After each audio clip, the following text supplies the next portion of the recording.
Wherever we live, whatever we do, whoever we are, we're always dependent on the community we're part of. But a community isn't just an anonymous, abstract idea. It means people, individuals. So in the end, we're all dependent on one another. We're all responsible for helping to maintain the structures and defenses that keep our communities healthy and dynamic. An irresponsible act, a moment of carelessness, a thoughtless attitude. Any of these could compromise the safety of those around us. That's the recognition that's behind the International Air Transport Association's regulations on the transportation of dangerous goods by air.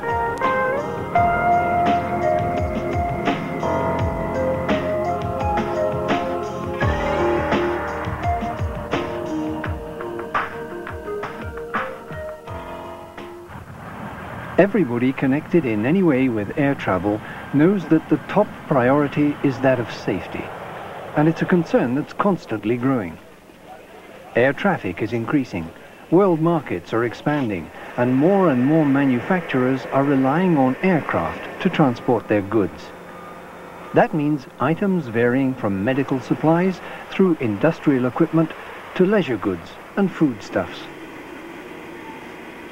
So naturally, with more aircraft carrying more passengers and more freight, there are correspondingly more items being moved by air which could be potentially dangerous. That's why IATA and its member airlines are constantly monitoring the whole area of safety and implementing standards and practices to eliminate potential dangers. But in the end, their vigilance and expertise can only be effective if all the people involved put these standards into practice. So who does that mean? In the end, who's actually responsible? The answer's easy. Everybody.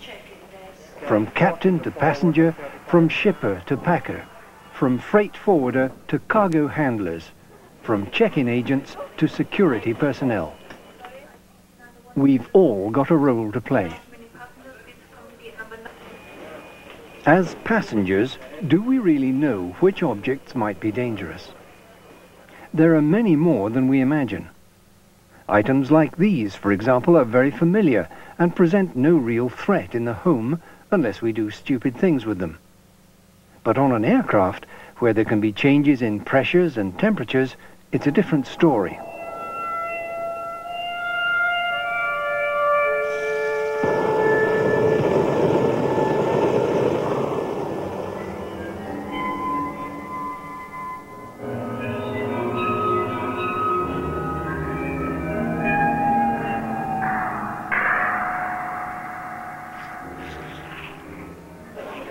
Airlines tell passengers what they can and can't take in both hand luggage and luggage that's checked in. The trouble is that not everybody reads the instructions or takes any notice of them. That's an attitude that's very dangerous, and it's vital for all of us to know the things that we must never pack in any of our bags. People sometimes take books of matches as souvenirs, but although they're called safety matches, if there's any sort of friction, they can ignite.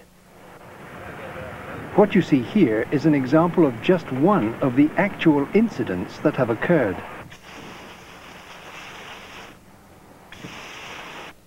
Lighters and refills are equally dangerous.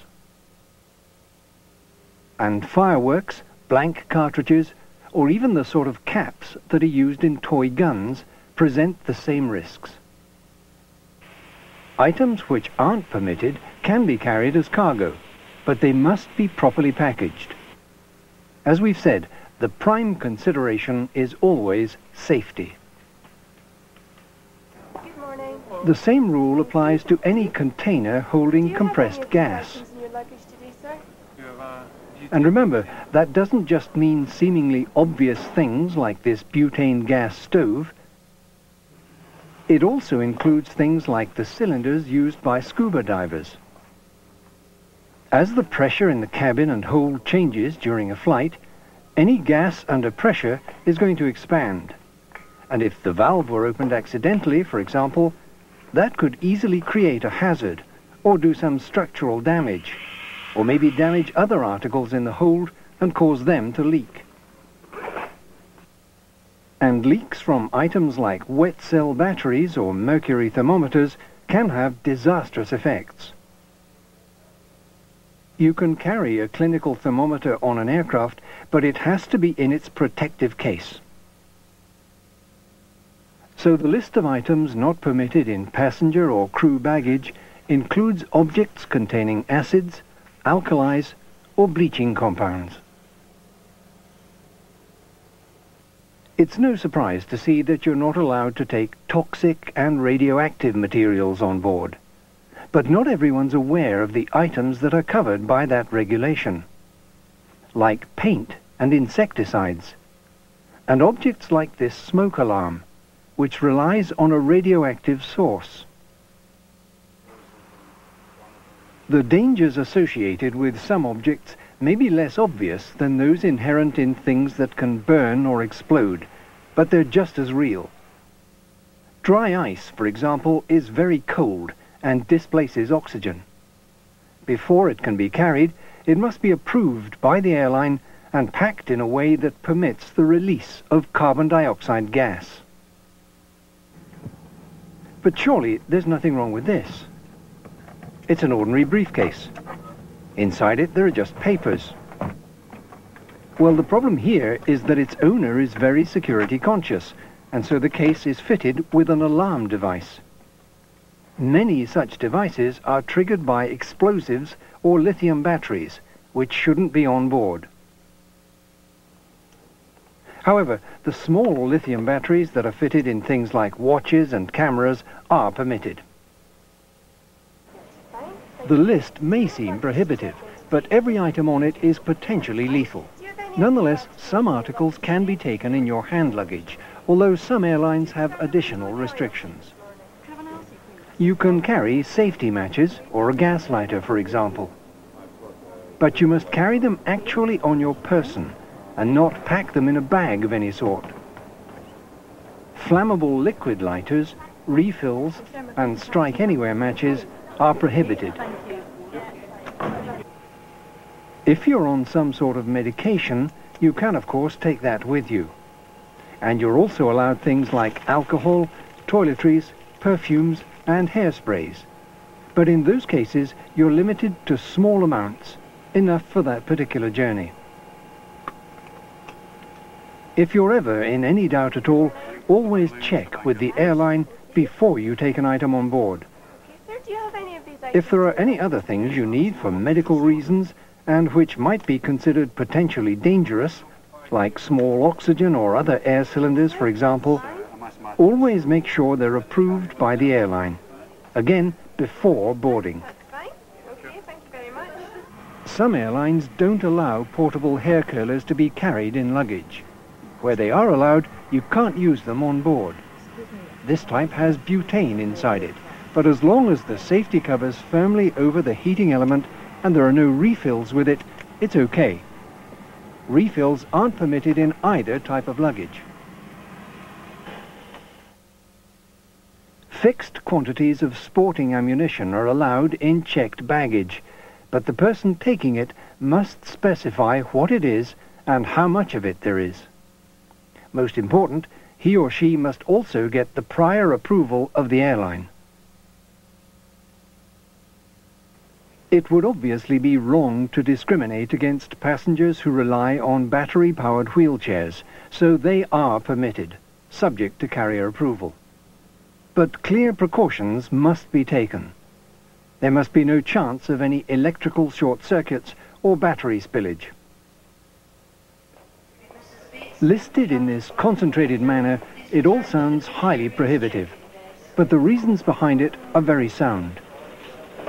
The articles we've been looking at could endanger not just the person responsible, but everyone else on the flight, and perhaps others besides. Total safety awareness is in everyone's interest. If you're ever in any doubt about any item you're thinking of taking on a flight with you, check with the airline first of all.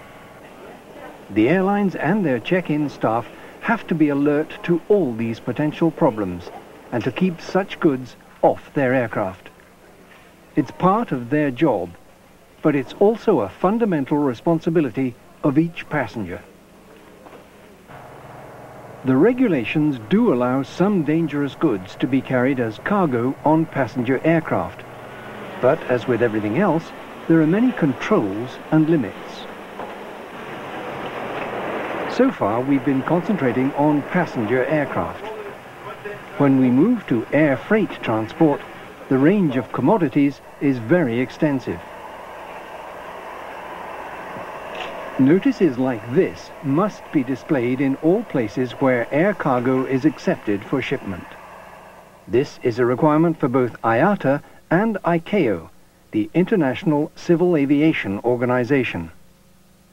Basically, the concerns are the same and center on articles and substances like explosives, compressed gases, flammable liquids, and flammable solids, oxidizing materials, toxic items, corrosives, radioactive materials and magnetized objects.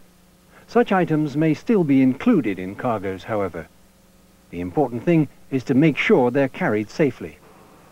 To help with this, strict specifications and precise procedures have been worked out for packaging, marking, labeling, documenting, handling and loading all potentially dangerous goods. They must be transported in specially designed and approved packaging, which meets the requirements of the dangerous goods regulations. The initial check on the packaging must be comprehensive, and the same thoroughness is necessary at every subsequent stage to look for damage or leakages. All staff must also check for undeclared items. And that is a group which IATA's dangerous goods regulations lay down the ground rules, and all staff have to be thoroughly trained in all aspects of the job. The shipper's first in the transport chain. He or she must make sure that the article or substance being shipped is properly classified. That means identifying the particular hazard it represents. Depending on what it is, there'll be limits on the quantities that can be carried in a package and details of the type of package that must be used. It's part of the shipper's responsibility to make sure that these rules are followed. As we said earlier, changes in air pressure and temperature during the flight can cause fluids to leak or harmful fumes to escape. So always check that it's the right package for the job and that it's not damaged in any way. An acid leak could contaminate other cargo or even corrode the structure of the aircraft itself. So shippers have to fill in the shipper's declaration for dangerous goods. Documentation is obviously a crucial part of the whole process.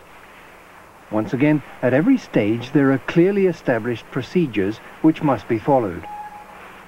The freight forwarder and airline acceptance staff have to cross-check the cargo with its accompanying documents. To do that, it's vital that they use a checklist. Relying on memory or assumptions is dangerous. In this business, no one should ever take chances. Labels on packages identify the hazard, corrosives, explosives, compressed gas, and so on. They're there for the benefit of everybody in the cargo transport chain. They tell anyone who has to respond to an emergency situation what sort of dangers are likely to be presented by a particular package. The information they give will vary according to the state concerned, but they will always help responders to decide on the appropriate actions to take. And indicators like these are just as important. Always take note of them and make sure packages are carried and stored the right way up. That affects warehouse and loading staff, of course, who must always be very careful when handling goods, and should inspect each container for damage or leakage. If corrective actions taken immediately, potential disasters can be avoided. As well as specifying the precise contents of packages and the potential dangers they represent, the documentation can also note any special requirements about stowage. Some materials are harmless on their own, but react dangerously if they come into contact with others. So in warehouses and in aircraft, goods which aren't compatible with one another must be kept well apart and never put next to or above each other. Separation distances are especially important when you're loading radioactive materials. You'll find specific details on all aspects of this in the Dangerous Goods Regulations. One final point about loading. As well as being subject to pressure and temperature changes, goods in the aircraft's hold might also have a bumpy ride. So be sure to stow potentially dangerous goods properly and securely, so that there's no danger of them being damaged or crushed by other packages in the hold. The person who's ultimately responsible for transporting the goods safely is, of course, the captain. He must be informed of what they are and where they're stowed, so that he can take the appropriate actions in an emergency. To do this, airlines use a document called a Notification to Pilot in Command. It's the final link in a chain of communication and responsibility that's involved many people, each one of whom is crucial. IATA's Dangerous Goods Regulations have been developed to make air transportation safer for everyone concerned. They can only work if everyone behaves responsibly and sensibly. Remember, it's your responsibility.